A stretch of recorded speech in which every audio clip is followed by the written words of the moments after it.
Hey, this is Cameron, and welcome to the practice log. Whoa. Alright, it's kind of a day off for me. I don't have any classes today or anything. Did you know I'm in grad school? Whoa. So I woke up kind of late. I practiced guitar for like an hour, and now we're doing a practice log.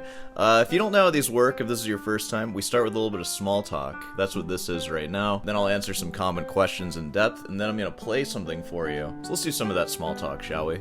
My guitar practice is coming along really well. I'm gonna play Lobe de Trennen for you today, and I feel like I'm playing it better than ever, which is a good thing to feel when you're practicing. Probably in the next one, I'll play BWV 997, the Prelude, because I have it memorized now. Like, I can play it all from memory. There's some fingerings that I changed, like, yesterday that I still need to work out, but I think all in all, that one's coming along pretty well. I'm gonna play that in the masterclass this Friday. I don't think it's gonna go well, but it'll be interesting to see what happens. And then, this actually leads to the first comment that I want to get into, because I'm going to talk about my rest stroke progress. Rest strokes have been coming along well. I'm not going to play any for you today. I'll make another rest stroke video, you'll see, but I hope you're practicing along with me, because I'm getting like an explosion in rest stroke. Before I get too far into it, let's just go ahead and jump into the first comment question. So this one was actually left on my Paco video that I made a couple days ago by one of the subjects of the video, Aerial Guitar. There he is. Look at that mug there. So I featured him because he has a video where he's showing off his rest stroke. He has a pretty sick rest stroke. He did a 200 BPM scale, which, by the way, in that video that I made, I capped out at 130.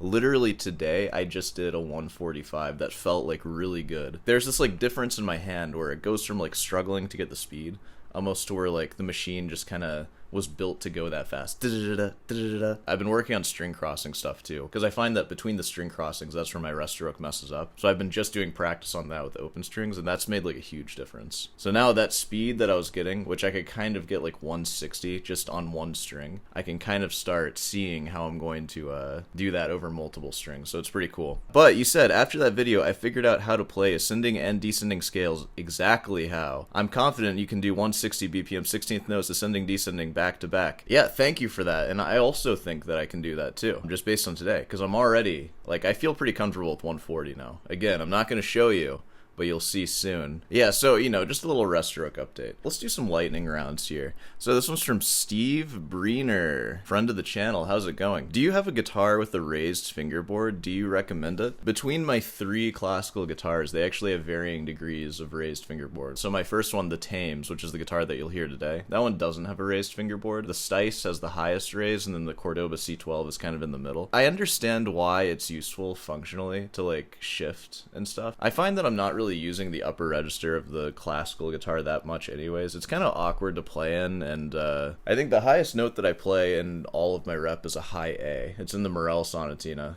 I don't know what fret that is. What would the tab be for a high A? Can somebody post in the comments? Having the raised fingerboard, it doesn't get in the way. It doesn't bother me at all. But I do like the look of that traditional classical guitar. I just like the flushness between the body and like the 12th fret. So just aesthetically, I do like the flat fingerboard more. I'll still play guitars that have a raised fingerboard though. Okay, next question. So this is from Jim Hayes 4613, friend of the channel, maybe. And you said this on my Real Musicians Never Improvise video. That title is ironic, by the way. Musicians are allowed to improvise, don't worry. If you watch the video, I mentioned that. And I believe in this video, that was the last time I played Lobe de Trennen, and this was your response to that. Why is this style of guitar not like keeping time? None of you tap your feet or bob in time? Yeah, we try not to do that. If anything, I'll do like this.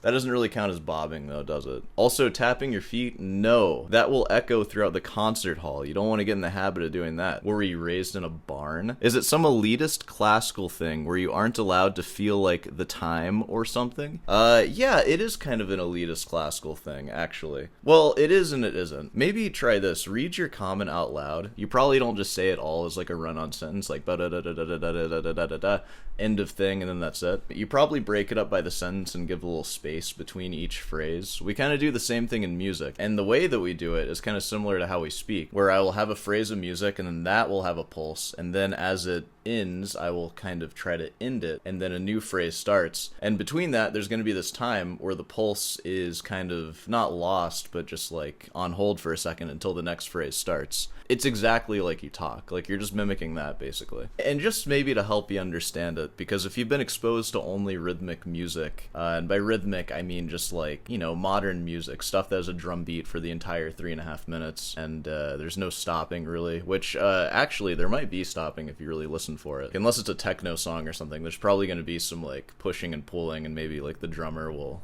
let off for a second or whatever. But yeah, I see classical music as more like listening to a play. There's space, there's timing, and it's supposed to paint this bigger picture of a story. Versus something with a click track for the full 3.5 minutes. I feel like that's more like, I don't know, just like purely a dance number or something. Like, it's supposed to have a beat the whole time. There's not really a story being delivered. It's music for the sake of dancing that you can just kind of bob your head to, which is cool too. There's a time and place for both of them. Just like how there's a time and place for going to a fancy restaurant and having a gourmet meal that maybe also tells a story. Some artist made this for you, versus you just being starving and wanting to go to Subway. Sponsored by Subway, by the way. To getting exactly what you want, especially when you eat. Just kidding, I wish. I'll take unlimited Subway as payment, I'm fine with that. Man, I haven't had Subway in years. I want some Subway now. Maybe I'll get some today. You know, when you get your Subway sandwich, I don't know if a story is being told from that, really. But you know, it's definitely appreciated, and you want it, and it's food for the sake of making yourself full. It's not food for the experience of eating fine food. Sorry if that was convoluted. In short, the point of classical music is different than the point of popular dancey music. Like, you're not supposed to be able to dance to it. It's like listening to a tale or a story, an adventure story, versus just dance music. It's different. That's not the point of it. So when you listen to classical music, maybe try to listen for that. Hear the phrases, hear the different characters, and then how characters change. And then maybe also in your pop music, try to listen for the same thing too. Is there ever a moment where there's a dip and then it kind of moves on to a new thing? Because that's kind of storytelling right there. And I think we really appreciate when music mixes those two ideas too. Like, that's kind of the stuff that stood the test of time. Like the classic rock stuff that people still have in their brains, like, to this day. I mean, just like examples I'm throwing up, like, everyone knows, like, Queen, Bohemian Rhapsody, right? There's a lot of storytelling in that. Like, even just musical storytelling, not even like the lyrics. And that's still around. Everybody knows that song. Classical music isn't the most accessible kind of music. You kind of have to have prerequisites before you can enjoy it, at least sometimes, unless you're just really open-minded or gifted in listening. Hey, you know what? I'll just go and play now. This is going to be kind of a short practice log. That's okay. I'm kind of behind on videos anyways. I got some good ones that I'm going to film next. I think you might know who I'm going to be featuring. Whoa. Post in the comments. Who do you think it is? Who could it be? Oh, I don't know. Alright, I'm going to set up and warm up. I'm going to get to playing, and then we're going to wrap this short practice log up. So, I'll see you on the other side.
Whoa, what'd you guys think of that? Not too bad, right? Yeah, I've been trying to get like more romantic and expressive with it, and I think that might have come across. I don't know. Let me know. What do you think? Lots of louds, lots of time stuff, like really, making it super impossible to dance to. That's my goal. You should be confused when you hear my music, because it's just that good and confusing. Alright, well, this covers this practice log. This is just a short little one. I'm just saying hi. There's gonna be some crazy videos coming up next, so stay tuned for that. Whoa. Let's go ahead and wrap it up here. Of course, if you made it this far, be sure to subscribe and leave a like. And hey, guitar lessons, I think I have like one slot available right now, and it's at like a horrible time, weekday at 1 p.m. EST. So, if you don't have a job or anything, maybe that's a good slot for you. There'll be more slots in the future. If guitar lessons with me is just like a dream of yours, you will get them eventually. I'm gonna be teaching my whole life. Of course, head on down over to Rootin's Delight for some merch. Hey, it's around winter time. Maybe a sweatshirt. Hey, you know what? Sorehand sweatshirts, they're on sale for 20%.